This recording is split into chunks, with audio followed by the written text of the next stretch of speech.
मेरे सामने मुख्य सेना, जिससे जनरल भी ईर्ष्या करते हैं, वह जिंगलिंग पैलेस है। जिंगलिंग सबसे शक्तिशाली सम्राट है। वह न केवल अपने सबसे छोटे बेटे का मालिक है, बल्कि वह गुप्त रूप से एक गुलेल भी रखता है। उसकी गाड़ी खोजे जाने के बाद वह गलती को भी अपने सिंहासन पर दे देगा। महामहिम का यह आशय नहीं था और यह केवल प्रधानमंत्री की माफी थी।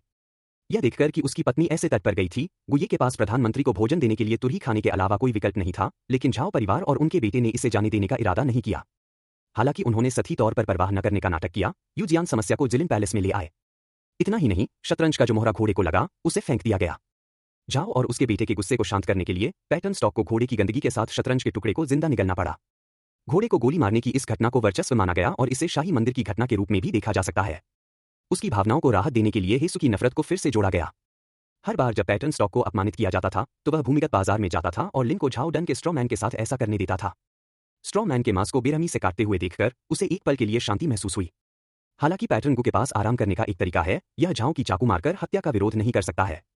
पिता और पुत्र की समस्या को पूरी तरह से हल करने के लिए पैटर्न गु ने गोल किनारों से बचने के लिए मांस पर जहरीली लेखनी का उपयोग करने का निर्णय लिया, इसलिए झो शा ने इसे वापस कर दिया। इस तरह, बिल्कुल इस स्वाद की तरह। यदि कोई बेहतर खोज नहीं है तो और क्या किया जा सकता है? धोखा खाने से बेहतर क्या है? तथाकथित पढ़ना और अभिनय आधिकारिक पद की प्रतीक्षा करते समय लिनलिंग पैलेस के जन्मदिन भोज में जहरीला लेख जारी करना है, जिससे राष्ट्रीय सेना की मौके पर ही मौत हो गई और फिर पत्नी की शादी झाओ और उसके बेटे से कर दी गई। इस तरह वाद विवाद करने वालों नेक्स्ट पार्ट देखने के लिए चैनल को सब्सक्राइब करें और हमारे साथ जुड़े रहे।